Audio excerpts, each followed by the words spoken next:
The just shall live by faith. The just, wala siyang nakikita, hindi siya manibag-mabag, hindi siya bumubuhay. Ayon sa kanyang nakakita, kundi ayon sa kanyang narinig doon sa Diyos.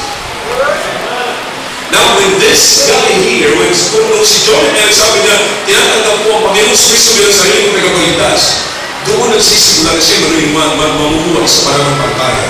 Ibig sabihin, He will take me, if I am God, for this illustration, He will take me by my word. Are you following me? Alright. So wala siya ibang gagawin, kundi susundin niya sa sabihin ko. Alright. Halika.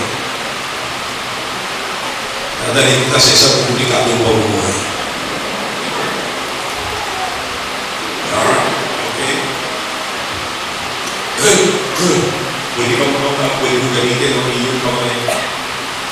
But, tingnan natin kung saan pumunta. Alright? Balik ka na sa upuan mo.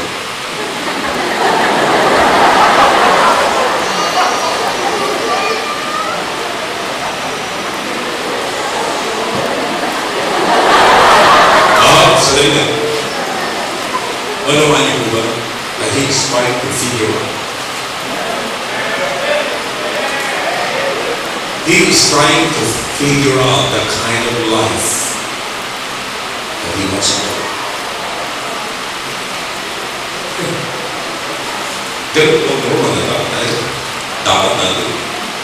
tingnan mo sa wala na yung tingnan. Hindi ka ba?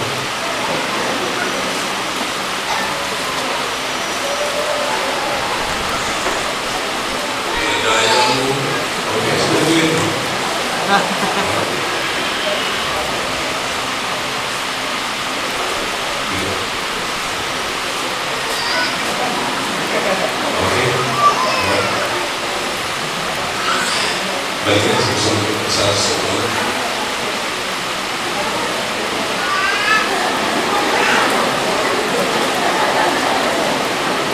Alright, hold it. Gusto yung tulungan siya. Magpuman kayo kung saan niyo siya kung dito. Alright, sabihin niyo maliko sa kaliwa, maliko sa kanan. Alright, go ahead. Kanan.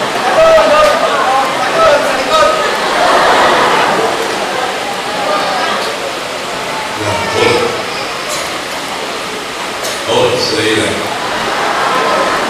Naunawaan niyo po ba na sa ibabaw ng mundo ito, madami kang gustong pakinggan. Alright. Talon, kanan, kaliwa, diretso. Ano ba? Marami ba? Habang namumuhay ka rito bilang sa Kristiyan, mamimilay ka kung sino at kaninong voice ang iyong pakinggan. But it is very important to listen to the voice of God if you're living by faith. If you're not listening to the voice of God, then you're not living by faith. Because faith is saying God at His word. But if you're not listening to the voice of God, you see that? Ilang mga Kristiyano ngayon ang miserable ang buhay kasi nakikinig kayo sa sinasabi na sa taas, kanan. Sinasabi na sa dulo, diretso. Sabi ng kaibigan mo, kaliwa. Classmate mo, kanan. Sabi naman ng away mo, lundag.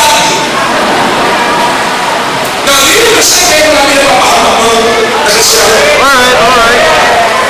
That's why it is very important to listen to our voice. And that's the voice of God. Ilang lies, brother, kayo ba mga listen, sasabihin mo yun sa kanya, alright. Sige, piliin mo ang gusto mo mapangasawa. Puntahan mo. Alright. This is Sunday school. Now, do you understand sorrow? Do you understand kung ano mangyayari sa kanya? Mag-pick up niya ang wrong choice sa buhay. Now, do you understand, girls? Na kapag hindi kayo susunod sa prinsipyo ng salita ng Diyos, sa pag-aasawa, mapipick up nyo your voice. Say it with your voice. Say it with your voice. If you don't want to obey the word of God, you will pick up the wrong words. Because marriage is also a marriage. Pero kung mo ba kung paano ko inatasan ng Panginoon yung mga lagat ni Isaac, ni Abraham, kung paano kuhanan ng mas mapangasawa si Isaac? Number one, ba kung paano siya binigyan ng instruction? At number one, hindi mo kung paano mahanap mga kapatid si Samson? Kung paano niya nakuha si Delilah? Sa kabila ng command ng Panginoon sa kanya, gawin mo, na-pick up na si Delilah. Ayaw na mga ulam niya. Pero nakuha niya pa rin si Delilah. Matigas sa ulo. That's not leading by faith. Because you're not listening to one voice. You're listening to the voice of your classmate, to your friends, to your neighbor, and to the wrong counsel of the world. Ano nangyayari po ngayon? Napapahamak. Kaya nga po ang marriage ay napapahamak. Maraming mga nag-o-oppose sa prinsipyo. Sabi niya, hindi naman yung prinsipyo ng salita ng Diyos. You prove it. Prove it to me.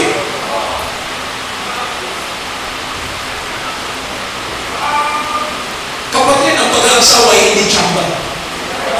May magpapaikot ka ng bote ng Coca-Cola at kung sino matapatan nyo lang. Ang pag-aasawa ay hindi ka pupunta sa internet at kung sino doon na naka-2-piece, yun ang magugustuhan mo. Sabi ko nga po sa inyo, ginagawa natin palengke, parang palengke ang internet. Tapos kayo, sasabihin nyo, Kristiyano ako, naniniwala ako sa Diyos. No, you don't believe God. That's right. That's right. Magpapakita ka doon. Pagkatapos yan, and the next, Right. Now, I'm saying, if you were a Christian right now, you're the temple of the Holy Spirit. You understand the meaning of the Diyos mula sa magiging basura, ginawa ng mansion ng Panginoon, so that God can dwell in your mortal body. Tapos ganun lang natin, respetuhin ang katawan natin. Ganun mula ako, respetuhin ang inyong katawan. You're the temple of the Holy Spirit. You should listen to one voice. Follow me now. This is important. Alright. So ano sasabihin ko sa iyo? Because in this illustration, I am your God.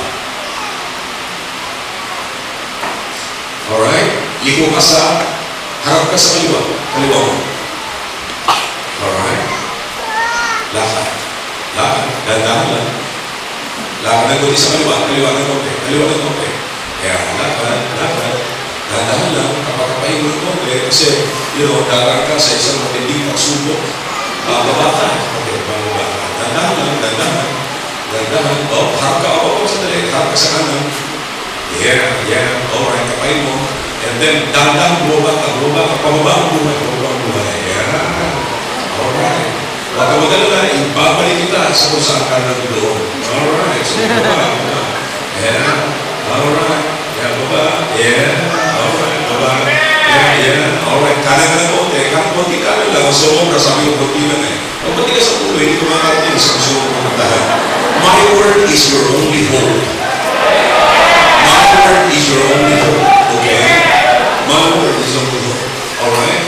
Hakbang na, dandahan, nandire-diretso naman. Sige lang, mag-ingat ka na. Huwag ka matakot sa pag-naririto ako. Naririto ako. I will never leave you nor forsake you. Sige lang, tinuloy lang, dahan-dahan lang. Sige, dahan-dahan lang. Huwag ka makinig sa mga demonyo na sa kaliwa mo. Konti pa sa kaliwa. Kalahating hakbang sa kaliwa. Yeah, okay, lakad ng konti. Okay, dahan-dahan lang. Dahan-dahan lang. Sandali. Harap ka sa kaliwa. Ayan. Lakad, isang kalahating step sa kaliwa. Kalahating step sa kaliwa. Yeah. Iabot mo ang iyong kanan naman. Kamayan mo. Kamay. Kamay lang yung baka bigyan mo ng malugay ng Michelle. Sinisila yung naman mo. Lakad sa kanan. No, so sa kanan. Konti kaliwa. Yeah. Konti kaliwa pa. Yeah. Kung sa atin lang, hindi ka mapapahama sa pagkakawang iyong lumay. I will guide you unto all truth. I am the way, the truth, and the life. Alright, habang sige, sumunod ka lang sa akin. Hindi ka mapapahama. Sumunod, sige, habang. Sige mo na. Kamay mo yung kanan mo. Kamay mo yan. Yeah. At least now you have fellowship with your Father. Harap sa kaliwa. Akbang ka na. Akbang. Sige, habang ka lang. Akbang. Taas ka bote. Para hindi mo pahabang ang lumay. Sige, habang pa. Yeah. Harap sa kaliwa. Okay, isang akbang paulo. Yeah. Kukuha na. Tanggalin mo ang iyong bowl. Tignan mo muna sa akin ngayon.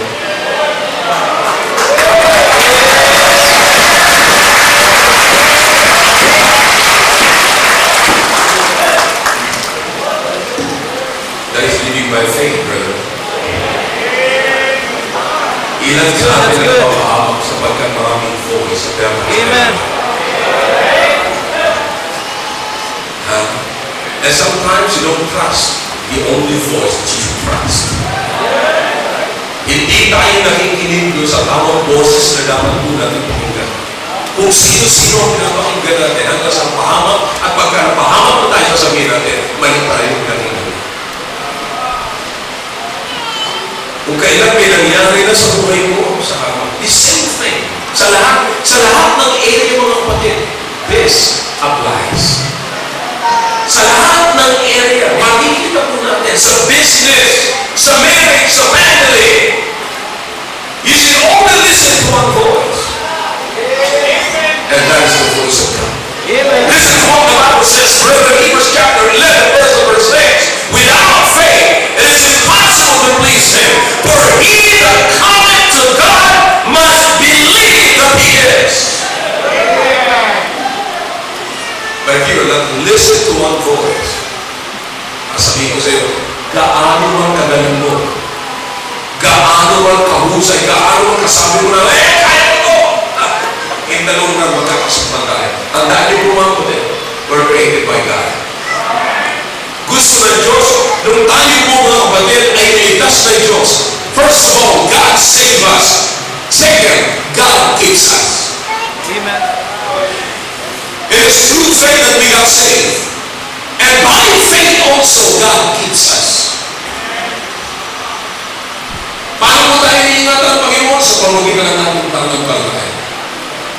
Because faith pleases God. Kala natin, ilan sa mga tao po ngayon ang dinadirect kayo ng inyong pera? Ilan sa mga tao po ngayon dinadirect kayo ng inyong family, ng inyong business, ng inyong marriage, when you are supposed to be the commander?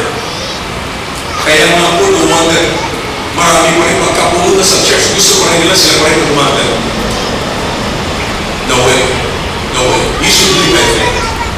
I said you should live by faith. Why? Because faith pleases God. Without faith, it is impossible to please God.